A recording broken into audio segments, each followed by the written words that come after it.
Assalamualaikum warahmatullahi wabarakatuh. Innal hamdalillah wassalaman amma ba'da. Hadirin yang dimuliakan Allah, jangan lupa like, komen, dan share agar pesan kebaikan ini terus mengalir, menjadi wasilah dakwah, memperluas manfaat, serta menghadirkan pahala jariah bagi kita semua. Semoga setiap kebaikan yang disebarkan dicatat sebagai amal saleh dan menjadi keberkahan di dunia serta akhirat. Hadirin yang dirahmati Allah, pada kesempatan yang mulia ini, marilah kita merenungi mutiara hikmah dari Al-Hikam pasal 37 dan 38 yang mengajarkan kepada kita tentang perbedaan cara pandang antara orang yang telah sampai kepada Allah dan orang yang masih berjalan menujunya. Pasal ini membuka tabir perbedaan yang sangat halus tetapi mendasar dalam perjalanan ruhani manusia menuju Allah Subhanahu wa taala. Pertama, perbedaan cara berdalil tentang Allah. Dalam hikmah ke-37, Ibn Athaillah menjelaskan, open quote, sungguh jauh perbedaan antara orang yang berdalil dengan Allah dan orang yang berdalil atas Allah. Close quote. Ada dua cara pandang besar dalam mengenal Allah. Pertama, orang yang mengatakan, karena ada alam, maka ada Allah.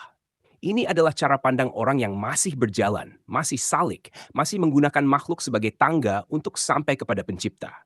Ia melihat ciptaan, lalu melalui ciptaan itu ia mengenal Allah.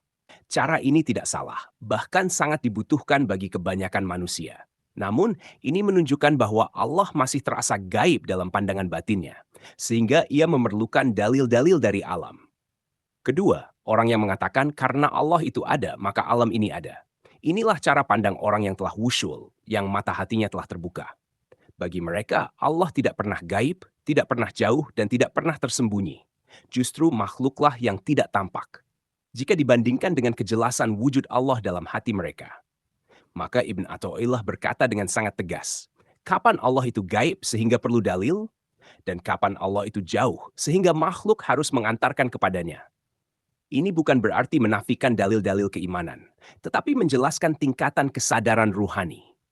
Salik masih mengenal Allah melalui tanda-tandanya, sedangkan orang yang wusyul mengenal tanda-tanda karena Allah.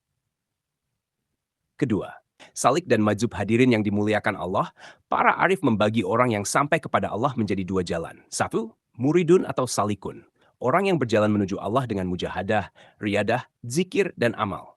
Dua, murodun atau majzubun, orang yang ditarik langsung oleh Allah dengan karunia-Nya.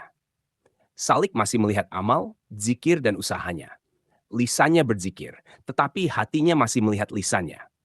Ia sadar bahwa Allah yang menggerakkan zikirnya, namun kesadarannya belum sepenuhnya tenggelam dalam yang menggerakkan.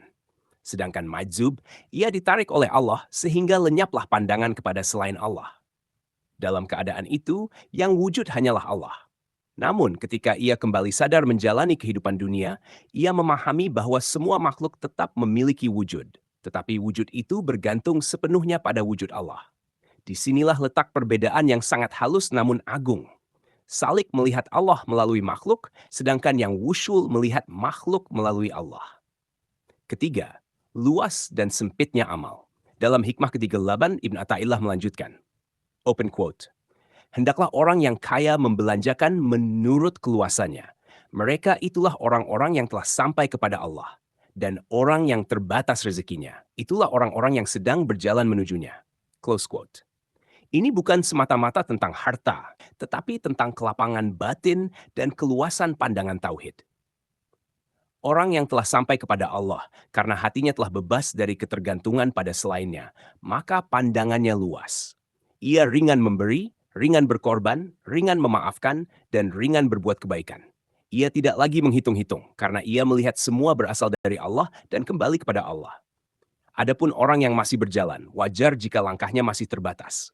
Pandangannya masih sempit, amalnya masih terukur, dan pemberiannya masih dihitung. Ini bukan celaan, melainkan tahapan perjalanan. Allah tidak menuntut seorang salik untuk bertindak seperti orang yang telah wusyul. Allah maha adil dan maha mengetahui kadar setiap hamba. Penutup, hadirin yang dirahmati Allah. Hikmah ini mengajarkan kepada kita untuk tidak tergesa-gesa menilai diri atau orang lain, serta tidak sombong dengan keadaan ruhani apun. Jika kita masih berdalil dengan makhluk, jangan putus asa.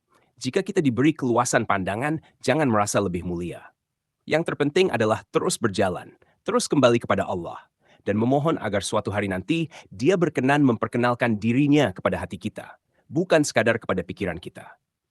Semoga Allah menjadikan kita termasuk hamba-hambanya yang jujur dalam suluk, rendah hati dalam amal, dan selamat dalam perjalanan hingga akhir. Wallahu a'lam bishawab. Wassalamualaikum warahmatullahi wabarakatuh.